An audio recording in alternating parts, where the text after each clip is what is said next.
Hello, hello. Hello, my little Playboy sister. My little Playboy My buddy. work life. Today, everybody, we're going to be talking, finally, Woo! about everyone's question that has come in. And Yes. we kind of put this off because we wanted maybe to bring a guest, which I think we will down the line. We'll do a second episode on this.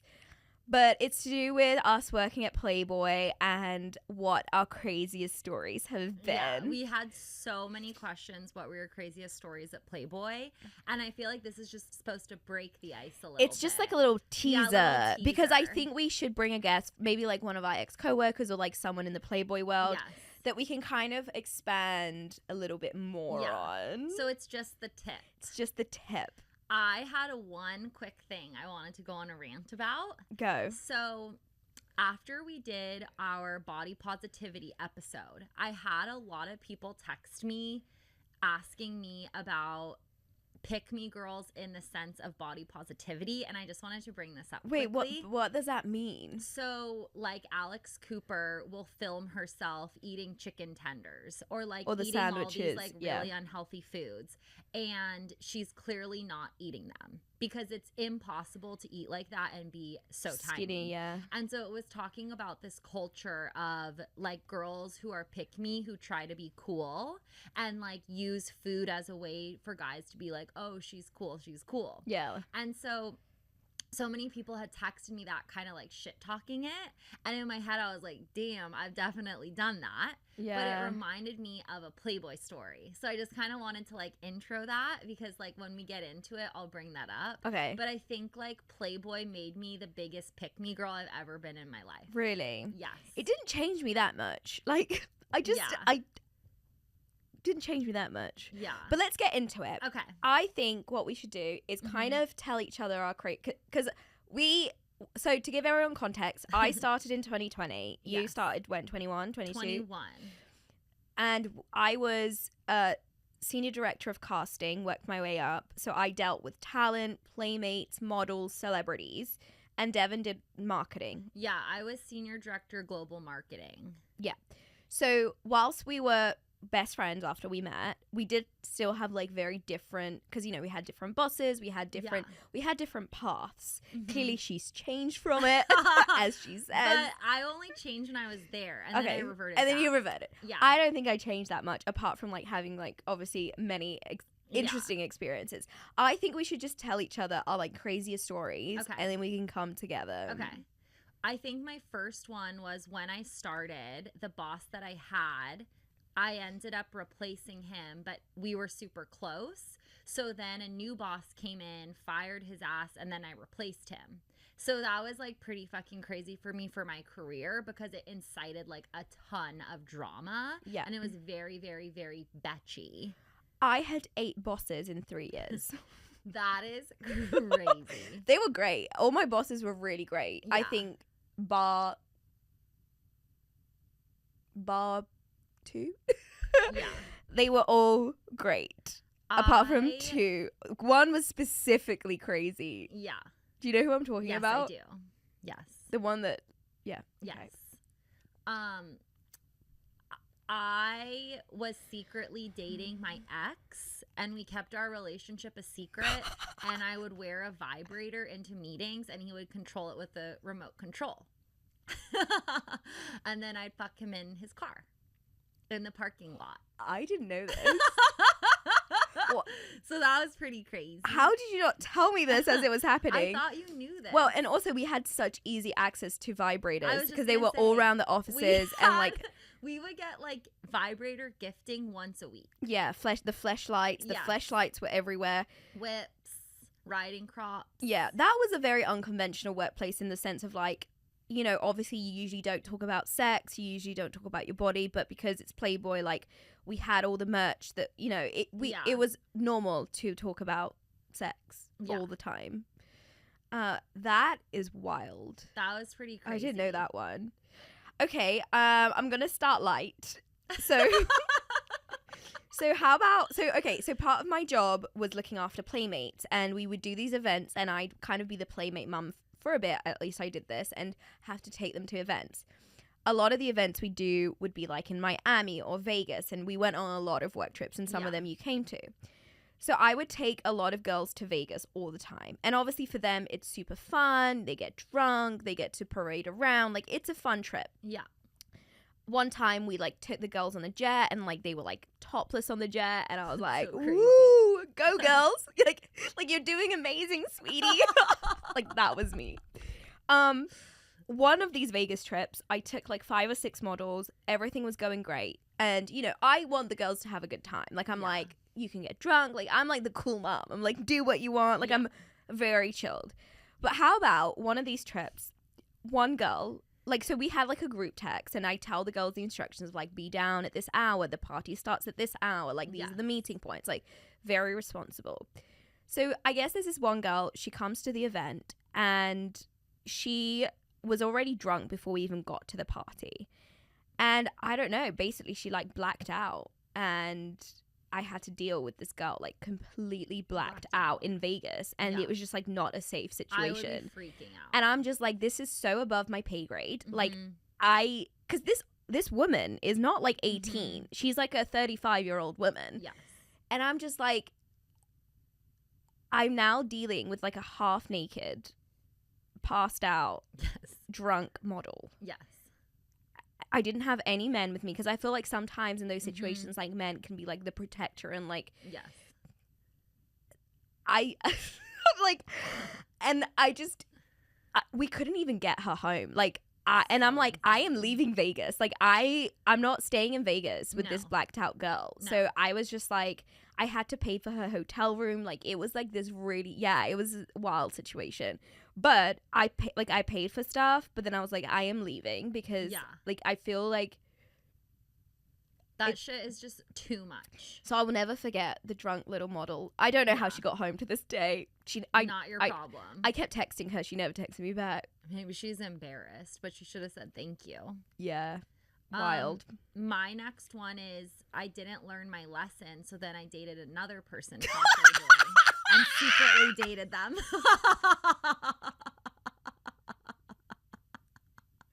I will say, you're iconic. So everyone at Playboy literally, I think, thought I was a hoe. Oh my God. I just remembered something to do with you. Okay. How about, because yes, you dated 2 co-workers, but how about when there was actually a rumor going around that you were dating a co-worker that was like not your type? Let's face it, like that co-worker, like there's not a chance in the world that you would ever be with this one. Just crazy, because as I was secretly dating one, there was a rumor I was dating another one. Yeah, and how about the fact that like everyone could obviously tell that like Devon would never be with this guy, and then HR called you in and were like, "Yes, are you dating so and so?" And you were like, "No, I'm actually dating blah blah blah." And iconic. Even my boss knew at the time, because remember, she told us, she's like, "Oh my God, I got a call about you dating this person," and in the back of my head I knew that you were dating the other person. Yeah, they love to swirl. There was like 2 or 3 rumors about me dating different guys there, but they were never the right ones. Yeah, HR just can't catch you. Yeah, like, they couldn't keep up. Yeah. Okay. My other one was, what about when I got called into HR because I talked about how people should be sexy librarians in the Slack channel? Yeah, and that was a big. This is the crazy. The crazy thing about Playboy is that you could do a lot of shit that you'd think like this is so bad and wrong, and like it just wasn't a problem, and then you do like the most minute thing, like dating a coworker like responsibly after work, or like I don't know, like saying something that's like a sexy librarian, and you like we'd get in trouble for like the weirdest things. Like I once got pulled to HR because we had an event at like a bar, and I guess like a playmate went up to me. I said hi to her. Yeah. I guess she didn't like the interaction enough and reported to our HR that I was mean to her. Oh, I forgot about that. And I'm like, I forgot about that. I was fucking pissed. Because it was also just like a very normal situation where like she said hi, I said hi back. Yeah. Also, I don't know this girl. So like I don't know what she was expecting, but like I just said hi. Yeah. And then apparently like I wasn't nice to her. It's crazy. And then HR obviously believed that, and HR thought I like must have said the like craziest shit or like fucking hit her. Like, yeah. And I was like, I just said hi to her. Bitches be cray. Bitches are crazy. What about how we had like all the porn girls coming in and out of the office because they'd give them like jobs to like design swim? Mm-hmm. I feel like that was pretty crazy just because like girls that I had watched in porn were then in Yeah. the office like running around like wearing like little corset like lingerie pieces. Yeah, it was a little weird like having seen like just interacting with girls that you have seen in like porn and like naked and they'd stuff. like bring all the like adult stars through the office and like they come in your office and you say like hi, nice to meet they you, definitely and, like, come in hand. your office. Yeah.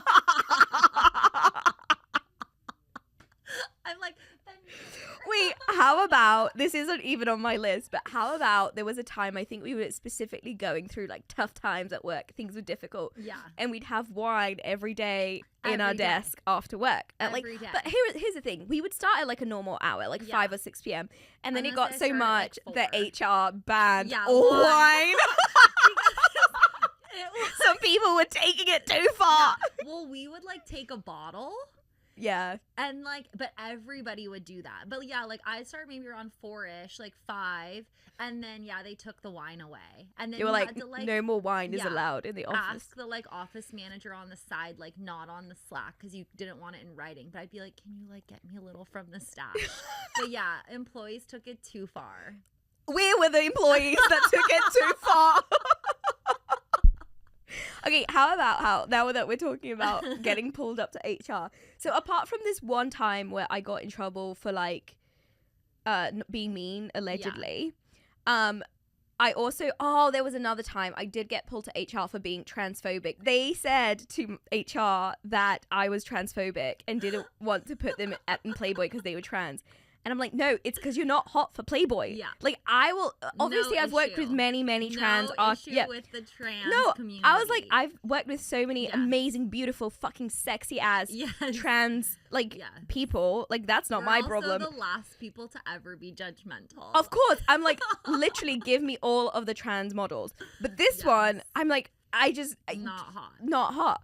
And so apparently I was transphobic. Okay, going off of that, what about how you and I were like specially picked to be in like a stand-up weekly where we go through creators and say hot or not? And it was taken really seriously. And we just pull these girls up on the screen and spend 1 hour a week just being like, yes, hard no, yes, hard no. Hard yes. Yeah, no, that was crazy. So then the other thing that I would get picked up, but so I'm like, I never got in trouble with HR, and now I'm like, wait, there was a few times. So I started working at Playboy in the pandemic remotely. And then when we had to go back into office, I did that for a bit, realized I didn't want an in-office job, and just like quit, because I was like, I can't ask them to be remote because that's just not the rule. So I just quit. And then they asked me to come back, and I was like, look, I can come back, but I want to be remote. Yeah. And they were like, okay, you can do that. So I had a good like 3 or 4 month run of being remote. And then they were like, we're going to change the rules again. Like, everyone has to come in. Yeah. And I was like, okay, well, I started with you guys remotely and my contract's remote. So like, I'm not coming in. And they were like, no, you have to, or otherwise you're going to lose your job. Like, we're going to fire you. So I was like, fine, I'll go into the office. So I would go into the office, but because I live in Newport, I would like do work at home in the morning and then rock in at like 2 p.m. And so they started looking at the entry time in the garage, and then they would know that I'm getting there at like 2. So they're like, so they would pull me into the office and be like, how long have you been here? And I'm like, 14 minutes. And they're like, why are you coming in at 2? And I'm like, because I did my work in the morning at home, and then like the traffic's like less now. Like, and you would stay till 8 p.m. Oh my God. Also, like, people knew I was working because I was leading things. Like, the job was getting done. Like, obviously there's not a chance that I wasn't working. So it was just really funny because like they kind of treated us like kids of like, like it was very school like. Oh, it's so school like. Which wasn't the way it was when I started, because obviously it was the pandemic, and even for a while after, like when people were going back into office, it was fun. It was fun, and like there wasn't this like whole playground thing of this school thing of like watching our every move or treating us like kids. Well, when I would go downstairs to Bites to get lunch, I remember, because you have to use the key card, I'd be like, well, I only have 10 minutes because like I've been down here 10 minutes and they'll track my key card. Yeah, it's insane. And then so then I couldn't handle this anymore because I was getting pulled up by HR for like the craziest most minute shit Yeah. to do with like timing and working and where was I that weekend, and like it was like insane. And then so I quit. I was like, I don't need this, like goodbye. Yeah. And then as soon as I quit, they hired a whole new team that were remote. And I'm like, make it make sense. Make sense. Insane. Yeah. And then they hired you back. Or they they did hire me back for freelance. No, for freelance. That was the last gig I had. It was remote and I was freelance. But again, it's just like, decide what you want. Yes. And also what you should want is the best talent. The best talent might not be in LA, or like might live, 100 there was like the mile rule, which was like if you live above 60 miles and people were like, okay, I'll just move to like the outside area of the catchment where you can like work remote or not. Like it was insane. And every day they'd like have a new rule that was coming out. Yeah, and that was a problem. The rules kept changing every day. One day you're good, the next day you're not good, and they're like, oh, we'll fire you. We had a colleague. No, how about how we had a colleague that moved from New York to LA because they were like, we're gonna fire you if you don't move, and then she got fired anyway. That happened to 2 people on my team. They moved from New York, and then like a week later or 2 weeks later they got fired, and they're like, wait, are you That's why serious? I was just like, no. I'm just gonna, like, this is insane. What about how I had a male colleague invite me to his hotel room to take a meeting on text message, and when it was reported to HR, not by me because I didn't want to get involved, he got away with it because he said in New York, hotel room means lobby. That's funny. But also I'm like, you did date 2 of your coworkers, so like, I'm like, you can't really, like, props to him. Like, you can't, like, I'm like, you can't say that and then date 2 coworkers as well. But I wasn't dating him. It's like not the right, like, if it was only the right guy that invited me to his hotel room, you'd be running up to the hotel room.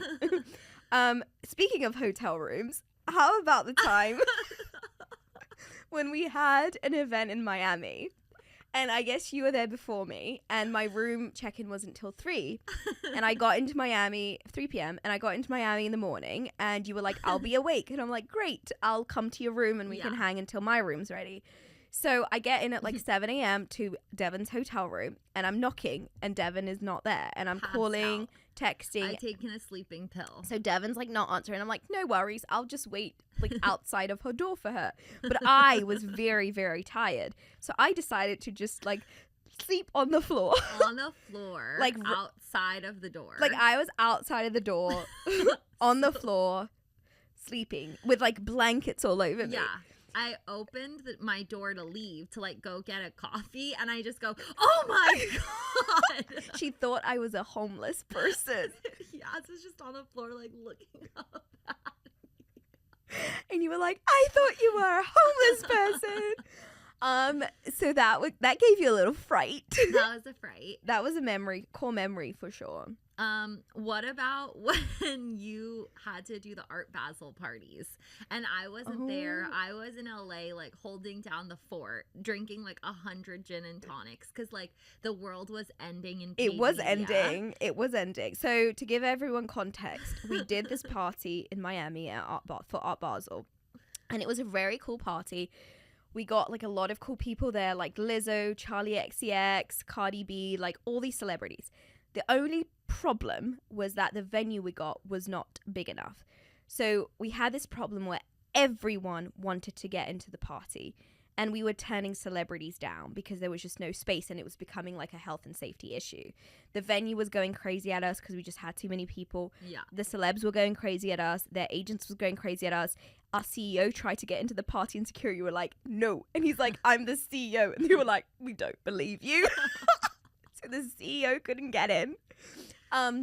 We had to literally say no to like the biggest people. So because the party, didn't you guys say no to Leo or like no to J-Lo or something? We said no to Lizzo at first because she came at a bad time, but then later on I think she got in. But because it was like too many people in there, it was havoc. There was also like a VIP area. This VIP area was like where the biggest celebrities were, and they were obviously trying to get their friends in there and their teams. And there was like a stairs going up to the VIP area. And at one point, I just looked at the VIP area or the stairs, and I think it was like Cardi B and her people. But then there was also some other people, and I just like saw a fight break out. Like I just saw two women punching each other.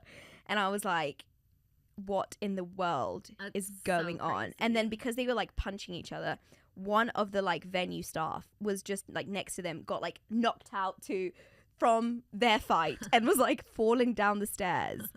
And I'm like, what in the world is going on? And it got so stressful. I went downstairs at one point and did have a little cry because I was like, it's a lot. I just don't know how to deal with any of this. Like, well, it was everyone's doing like the cocoa too, so it's like not. I could have done with some cocoa because I was not okay. Like, it was really, really bad. Actually, speaking of cocoa, I just think of my life, but not that.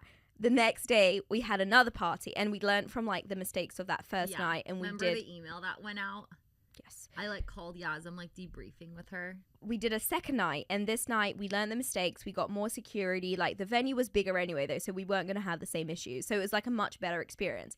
It was a very fun party. No tears were shed. Everything went great. The only small thing that there was that there was a very prominent celebrity there that I won't say. I'll tell you who it is afterwards. Yeah. And I had to tell her to stop doing cocaine off the tables. Because the security did come up to me and was like... They're like, come on. They were like, we're undercover police and she cannot be doing the coke. And I was like, I can't tell her that. And they were like, you better tell her that. And I was like, okay. So I had to go up to this like really, really big celebrity and was like, I love you. Yeah. You look great. But if you want to sniff stuff, please just do it in the loo like a normal person, not on like the coffee tables. Yes.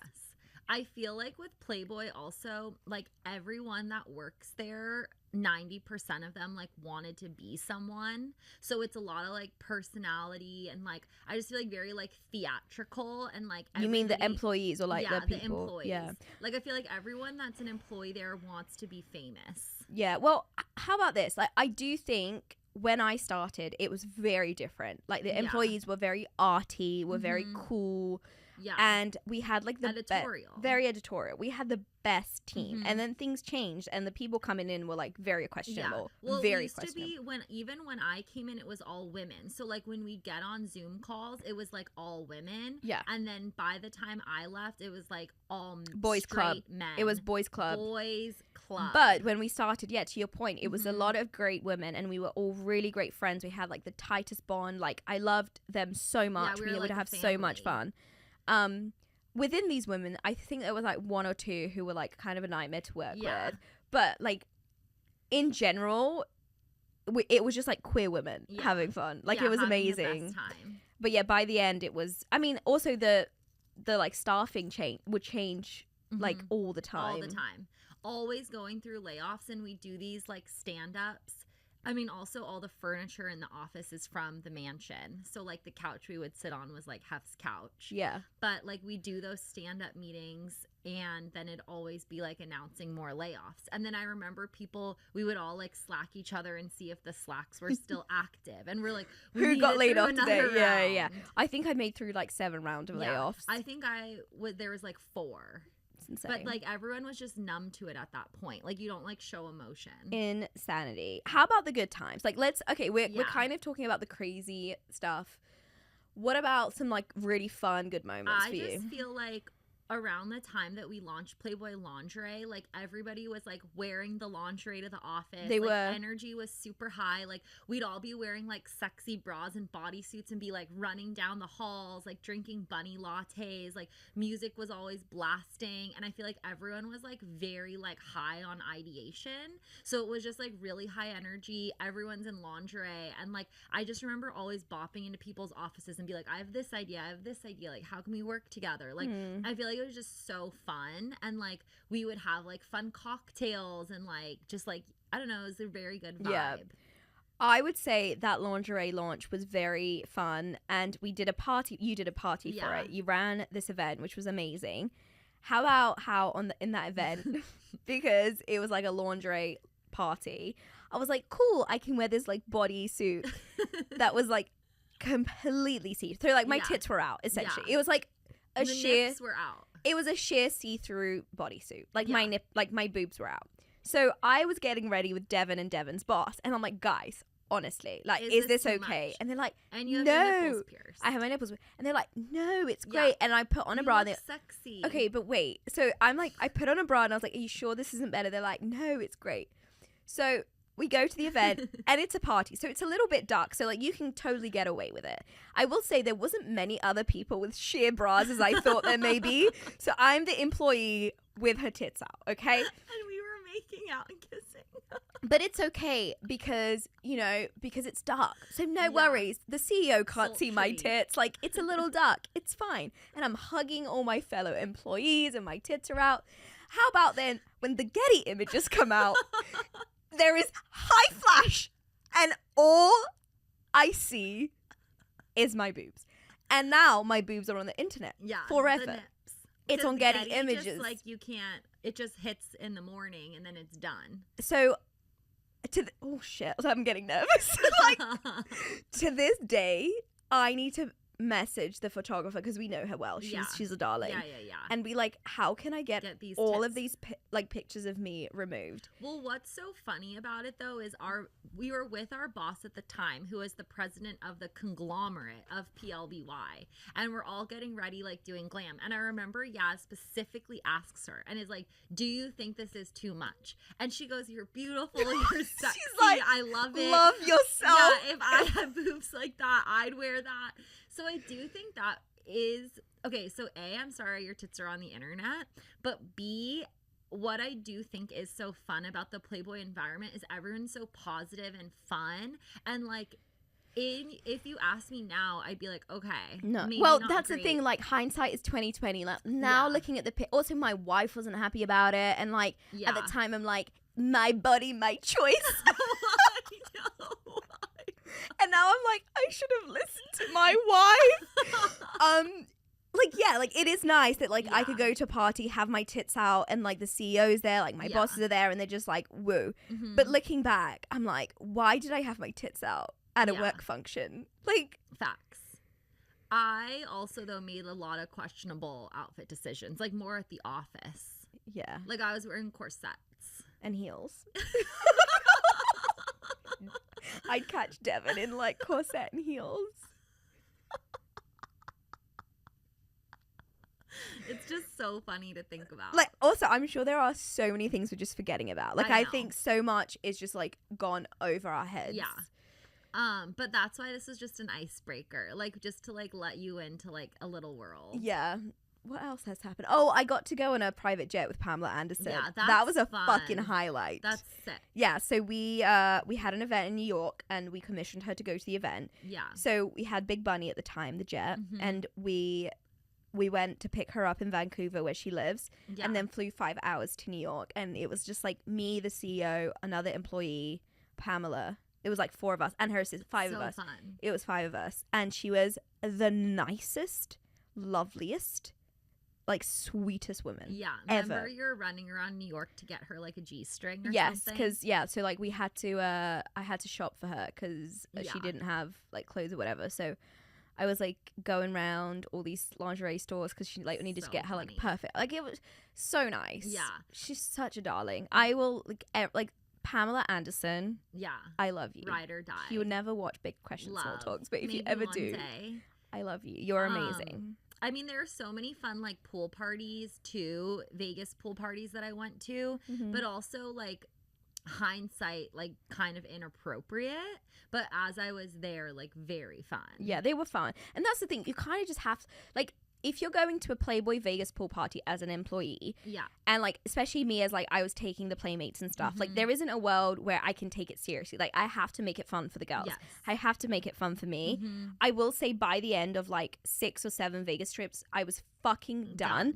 And to this day, I hate Vegas because I just did it so much, and it was just so high energy of, like, stress of, like, being at work and being because this is the thing, like, these were all adult women, and there were a lot of them were mostly older than me, but, like, I felt like I felt responsible for them because also it's the brand image, right? So it's like I'm the responsible, like, representative from Playboy. I am taking these women on a Playboy trip, like we're like I have to make sure everything goes perfectly. Yeah. Because if anything goes sour for them, that is the brand image.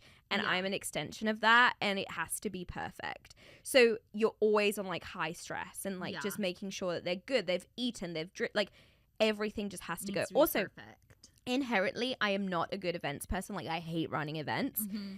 So like I was already like, oh, like I have to run an event. Like Yeah. fuck this. But yeah, like I look back now and I'm like, I'm really glad I got those opportunities, especially like going on the jet, because we'd go on the jet to was Vegas. so fun. But also, how about like going on a jet and being completely broke at the same time and thinking like, what a weird experience to fly private, but I have like $5 to my name.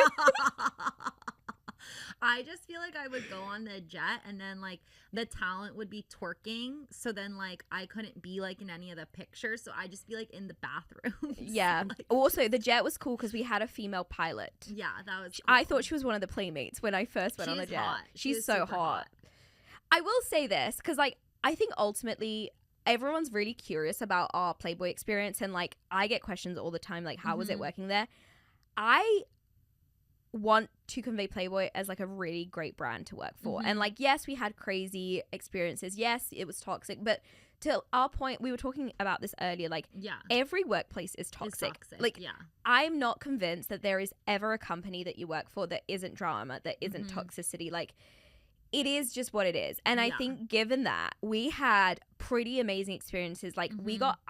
felt like I got paid very, very well. Yeah, we got paid very well. The head of legal there, the like head counsel, is amazing. And Mhm. although there was like, you know, we'd have problems with HR and stuff, like Mhm. he ultimately was like the head counsel, you know, legal person. And like I love him, and I think he has done such a good job with like helping where he can.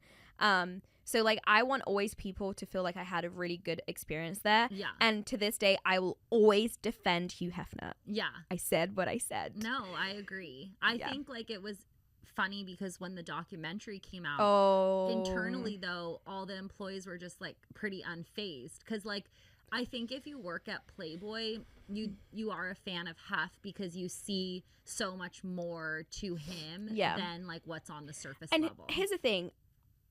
Because there were so many women working at Playboy when we worked there, and like we were all about empowerment and like female rights. In fact, some of our like employee benefits were really good as females. It was like we can get our eggs frozen and stuff Mhm. like that, because they really wanted to do right by women, and everything we did, they wanted to make sure that like as women we felt protected, which is a good thing. Yeah.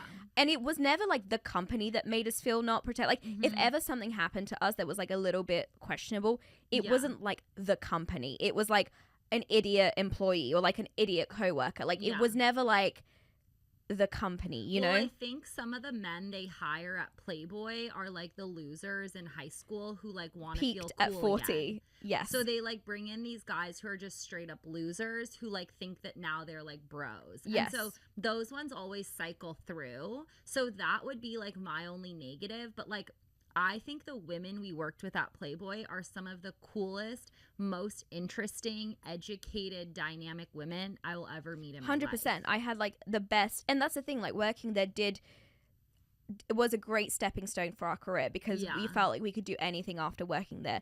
But to the earlier point about the documentary, when that came out and suddenly, you know, remember we had to like make press statements and like, and we would, I mean, I don't even think anyone working there watched the documentary. No I one know I watched it. didn't. I didn't even watch it. No one I cared. think I watched segments of it on TikTok like afterwards. But here's the Mhm. thing.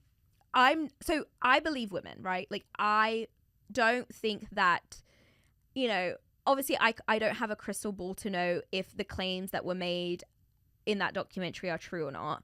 But I will say this, two things. One is that when that came out and all the claims were made, I also had a bunch of playmates who are in their 80s, literally Mhm. playmates in their 80s, in their 70s, call me, and was just because I was like the playmate representative at the time.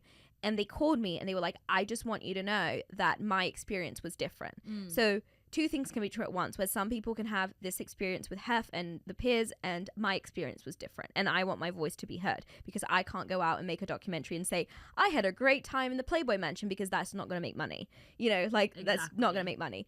Holly Madison, on the other hand, can go out there and say things and make money. Mhm.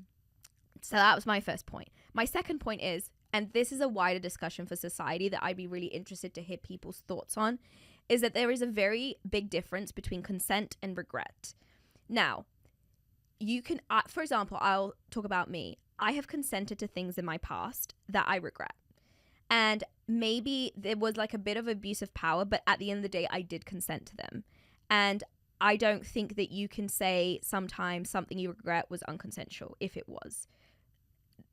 There may be regret and there may be an abuse of power, which is a problematic thing in itself. But when you're saying something was unconsensual, but it was because it would advance your career or give you things, that's an abuse of power for sure. Like maybe like, you know, the men shouldn't have done that. But there was a lot of strong language used. So I have thought about this a lot, and I think it's a really timely conversation with other things going on in the world, because there's a lot of debate of like she said, he said, hashtag me too. Yeah, like she's coming out now after all of these years. But in the relationship that I was in that I would deem physically and emotionally abusive, I consented to everything.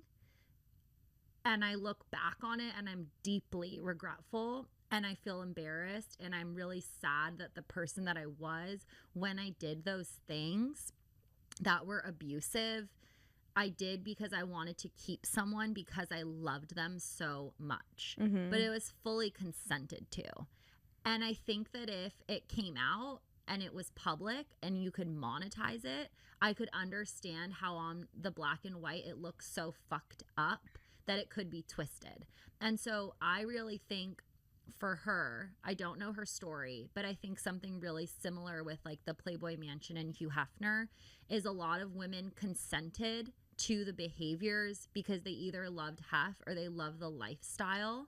And when he passed and it came out that they could monetize it, they did. Well, and that's the thing, like, why did everything come out after he died? Mm-hmm. He can't defend himself. Mm-hmm. And the other thing is, you know, those girls who are younger, and again, I'm not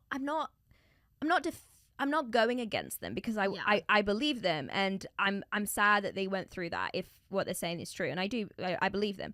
But when you're walking into the Playboy Mansion, you know what you're walking into. Yes. You're not walking into church. Yes. You're walking into the Playboy Mansion. Someone had asked me, they're like, were the parties really crazy? I'm like, are you okay?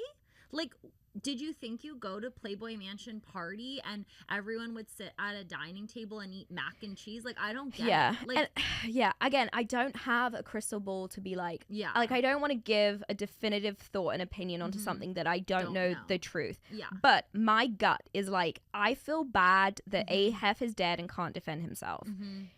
B, it came at the right time, at the height of the hashtag Me Too movement, at the height, obviously he had died, he can't defend himself, people can monetize it. Like, you're not going to make any money by making a TikTok video and be like, I was a playmate, I'm now 85 and I had a great time. Like, no one's going to watch that. And it really, really, really got me thinking about the difference between consent and regret and abuse of power and how those intertwine and what is fair and what isn't and who should be. Like, it's not black and white. Yeah. It is very complex. And I think it put us as employees at Playboy in a hard place from the inside because we wanted to, like, we had to side with these women. Like, we're women, we side with women, we believe women, but at the same time, we knew other women. We knew other women's experiences too, and how, like, it was weird. It was weird. Definitely weird as a woman to understand like your stance on it and also not agree with like masses. Yeah. And again, two things can be true at once, where like, let's say if Hef did truly do like awful things. And actually I do believe that the most awful things came from his peers and not him himself. But let's say he did some awful things that were unconsensual and that like was not good.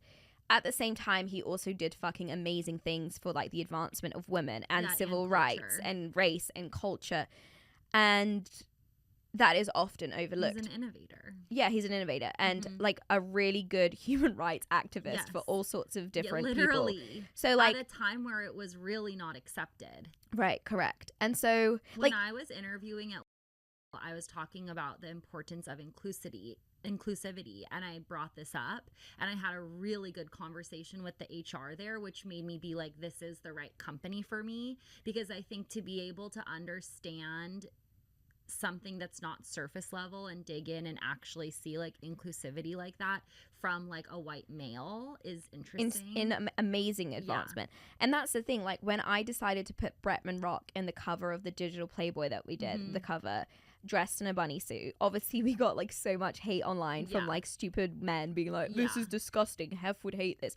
And actually it's the reverse. If Hef was alive today, He'd love it. He'd literally put a trans model on the cover. Like he would be at the forefront of culture and like defense of like minority communities. Like I think people like just doesn't understand him, like what the deal is. Well, also all the trolls just drove engagement and ended up being and I was like a thank you, I did a piece of great engaged job content. So I was like, you idiots. Yeah, exactly. Is there anybody from your Playboy past that like besides me you stay in touch with, or that like comes and pokes their head around? Yeah, I mean, I work with three of them very closely, which I love them. They are amazing collaborators and people I love, you know them. And then there's just like random people who okay. Oh.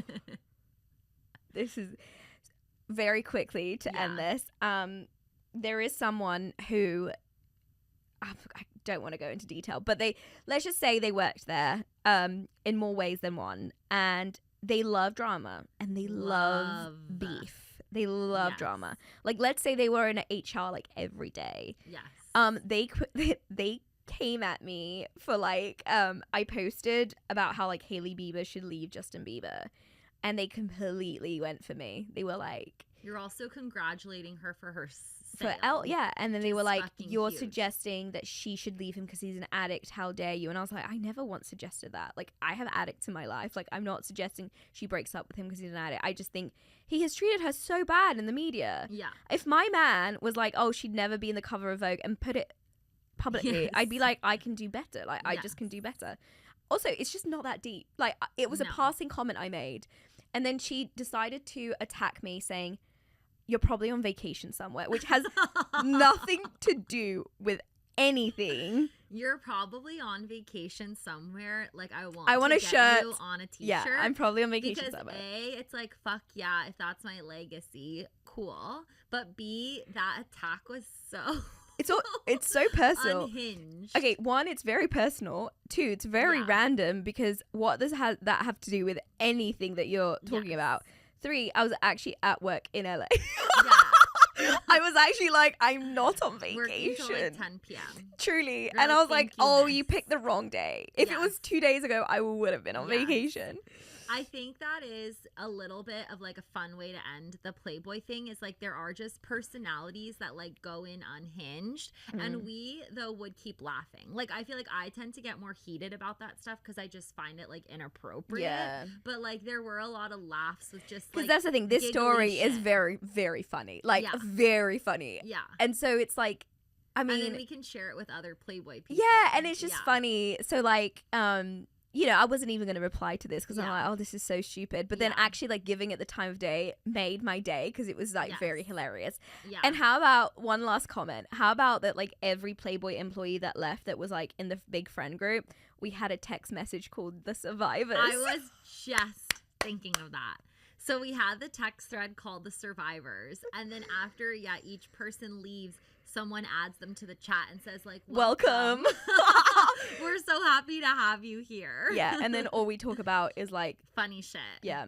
But anyway, absolutely love the bunny. Love the brand. Had some wild times. We'll always love them. I want to get a little like feminine tattoo. I've been really wanting to get one, but it also just makes me laugh thinking like when I used to do the tanning beds, I always would get the Playboy tattoo. The bunny on your butt. Yeah, we were destined. It's so cool. It will always be cool. And like despite shitting on Holly Madison, I love Girls. Was it called Girls Next Door? Yeah, I loved Girls Next Door. Oh, I actually was watching it recently. Wait, we watched it together. Oh. Was the best. I love Kendra so much. We should get Kendra. That will be sick. Okay. Even Bridget's so Stay fun, but Kendra's tuned. hilarious. Let's get Kendra.